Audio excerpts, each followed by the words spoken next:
wabah demam berdarah, apalagi yang sudah dilakukan oleh kecamatan-kecamatan yang itu sudah mengadakan fogging. Ya, ya. Itu yang harus minta ini ya. Jadi setiap musim hujan biasanya demam berdarah juga pasti ada peningkatan biasanya gitu.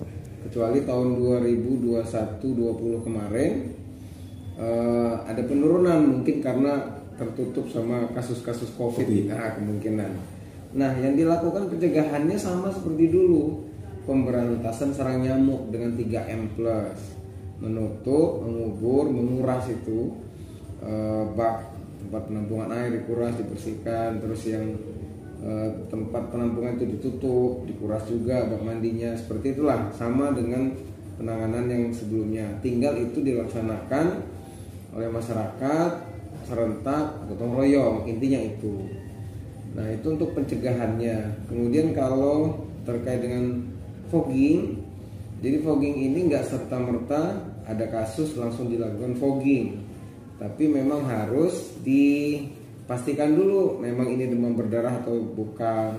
Kemudian ini demam berdarahnya pada dapat impor dari luar atau memang dari tempat tinggalnya gitu kan. Nanti juga dicek di rumahnya atau sekitar rumahnya banyak jentik nyamuk atau enggak. Kalau seandainya nggak ada jentik nyamuk, bersih sehat, mungkin demam berdarahnya didapat dari tempat lain. Nah, kalau kasusnya seperti itu nggak perlu dilakukan fogging, cukup dilakukan 3M+ itu.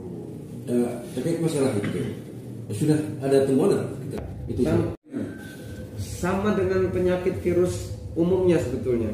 Itu kan sebabnya virus, penyebabnya virus, tapi yang bawanya nyamuk demam berdarah, Aedes aegypti. Ya, kalau penyebabnya virus.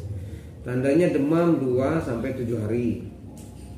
Ya, demam 2-7 hari, terus disertai pusing, mual, muntah, nggak nafsu makan, kan mirip dengan yang lain.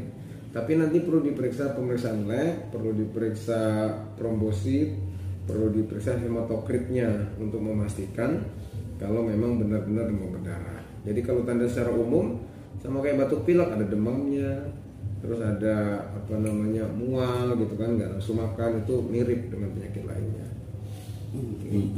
Jadi di kecamatan kota ya, iya, wabah ini ke Lampung Utara apa sih? Jadi sampai sekarang alhamdulillah belum terdeteksi ada Omikron masuk ke Lampung Utara.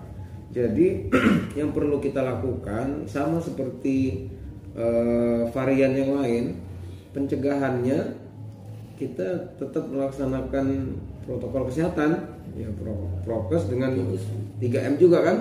Memakai masker, menjaga jarak, menjauhi kerumunan, itu yang paling ampuh untuk kita pencegahan atau menghindari tertular dari Omikron. Nah, Omikron ini memang penularannya itu 3-5 kali lipat lebih menular dibandingkan varian sebelumnya, termasuk varian Delta. Kemarin kan bulan 6 bulan 7 kita sampai lonjakan kasus yang se-Indonesia luar biasa, lonjakan kasusnya 3-5 kali lipat penularan dari Omikron ini lebih cepat. Cuman untuk keparahan dia lebih rendah dibanding Delta. Artinya nanti banyak orang yang kena, tapi untuk jadi parah dirawat ke rumah sakit yang meninggal itu lebih kecil angkanya dibanding varian Delta. Nah, itu karakteristik dari Omikron. Ya. Jadi kalau untuk masyarakat terkait dengan Omikron, yang pertama tetap jangan panik. Walaupun di beberapa negara kasusnya sudah terjadi lonjakan kasus yang luar biasa, bahkan ada satu negara itu yang per hari 1 juta kasus per hari sudah ada, tapi nggak perlu panik karena pada umumnya gejalanya itu ringan atau tanpa gejala.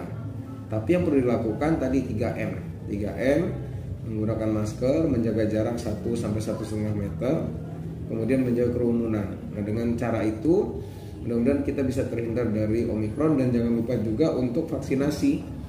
Vaksinasi itu sangat penting karena terbukti dengan vaksinasi bisa melindungi masyarakat dari infeksi coronavirus disease ini. Nah, sekarang sedang berjalan vaksinasi booster, artinya lanjutan yang ketiga sudah dilakukan. Itu tingkat perlindungannya jauh lebih tinggi menggunakan jenis vaksin Pfizer atau Pfizer ya, itu 95% efektivitas melindunginya. Melindungi. Ya. Kemudian juga vaksin anak sekolah 6 sampai 11 tahun juga sekarang sudah dijalankan. Itu juga karena kita mau PTM, pertemuan tatap muka, jadi memang anak-anak sekolah itu memang penting untuk dilakukan vaksinasi. Itu terkait dengan Omikron ya. Kemudian terkait dengan demam berdarah, yang perlu dilakukan, jangan bosan-bosan itu untuk melakukan 3M juga, menutup barang-barang bekas yang bisa menampung air, menguburnya juga supaya tidak jadi tempat penampungan, dan menguras bak mandi paling nggak seminggu sekali. Itu yang bisa kita lakukan untuk mencegah kita terkena penyakit demam berdarah.